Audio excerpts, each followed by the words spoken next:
dans le prochain épisode de Demain nous appartient. Tandis que l'état de santé de Georges est alarmant, Antoine et Rose quittent cette.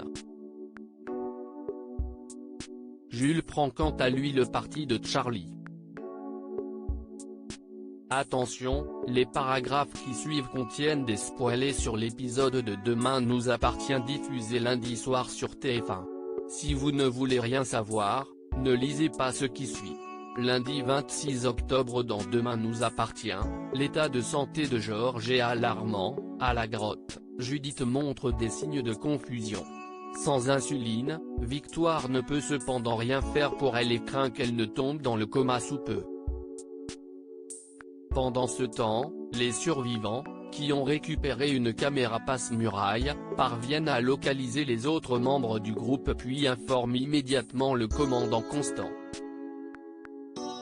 Comme il y a plusieurs mètres de roches effondrées, Martin demande à Sacha de creuser une galerie dans l'éboulement en l'invitant toutefois à la prudence.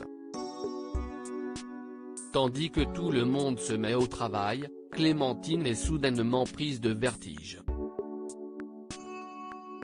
Ben pense qu'elle fait semblant pour échapper à la corvée et Sacha exige qu'il se calme. Mais rien n'y fait, l'adolescente insulte Clémentine jusqu'à ce que Sacha le gifle. Non loin de là, Martin et ses équipes réussissent à faire passer un endoscope dans l'une des failles de la grotte et à établir un contact avec le second groupe. Victoire explique alors en détail la situation et presse les secours d'envoyer de l'insuline ainsi que de la morphine pour Georges et Judith. Chloé, qui est présente sur les lieux, insiste pour parler à sa fille et remercie chaleureusement Victoire de prendre soin d'elle. Plus tard, Martin indique à Alex et Chloé qu'ils ont pu acheminer de l'insuline pour Judith et promet qu'elle sera rapidement remise sur pied. La fille de Marianne se laisse ensuite aller à ses émotions et Martin la réconforte en assurant que le pire est désormais derrière eux.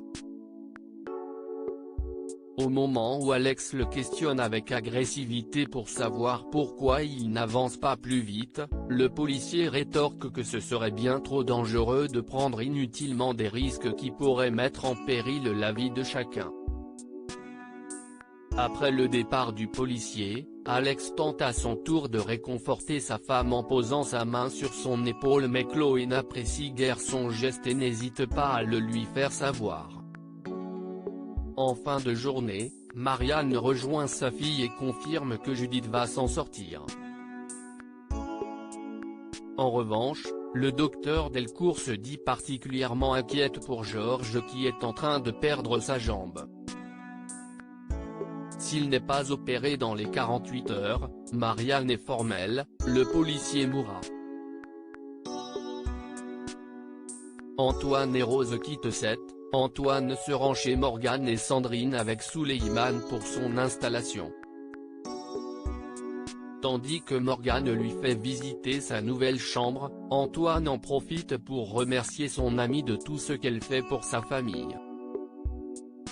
Par la suite, Souleymane se réjouit d'avoir trouvé la meilleure solution pour tout le monde et de pouvoir rester chez Sandrine. Antoine enlace alors son fils pour lui dire qu'il l'aime puis prend la route de Calvière. Ému d'avoir laissé son père partir, Souleymane retourne chez Sandrine et Morgane qui certifie qu'il adorera vivre là. En parallèle, Rose et Antoine arrivent à l'Institut pour le plus grand bonheur d'Auguste. Lorsque sa fille déclare qu'elle est très heureuse d'entamer une nouvelle vie, Auguste répond qu'il est convaincu qu'elle leur apportera beaucoup de joie. Après que Clotilde les a interrompus pour transmettre l'appel d'un journaliste à son père, Rose et Antoine décident de le laisser travailler et d'aller visiter leur nouvel appartement situé au cœur de l'Institut. À plusieurs dizaines de kilomètres, Morgane, Sandrine et les garçons dînent ensemble. Pendant que Gabriel et Arthur briefent Suleiman sur les règles de la maison, Morgane et Sandrine constatent avec plaisir que le courant passe plutôt bien entre les adolescents. Jules prend le parti de Charlie. Au spoon, Jules boit un verre en compagnie d'Arthur et Sophia. Quand Charlie débarque dans l'établissement, Jules l'invite à se joindre à eux, mais la fille Molina n'en a pas envie et préfère insulter le couple. Un peu plus tard, Arthur propose à ses amis de partir en week-end tous ensemble avant la reprise des cours.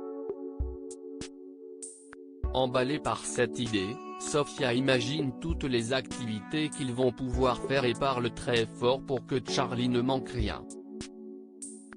En fin de journée, Charlie a oublié son portefeuille et sollicite Jules pour qu'il lui prête de l'argent afin de régler l'addition. Alors que le jeune homme accepte sans sourciller, Sophia lui reproche d'avoir changé de camp. Jules a beau essayer de lui faire comprendre que Charlie a déjà payé pour ce qu'elle a fait, Sophia refuse de l'entendre et quitte les lieux furibonde. Lorsque Charlie remercie son camarade pour avoir pris sa défense, le dernier précise qu'il n'a pas aimé que Sophia la nargue de cette façon toute l'après-midi. De son côté, Charlie est certaine que la roue tourne et qu'un jour Sophia descendra de son piédestal.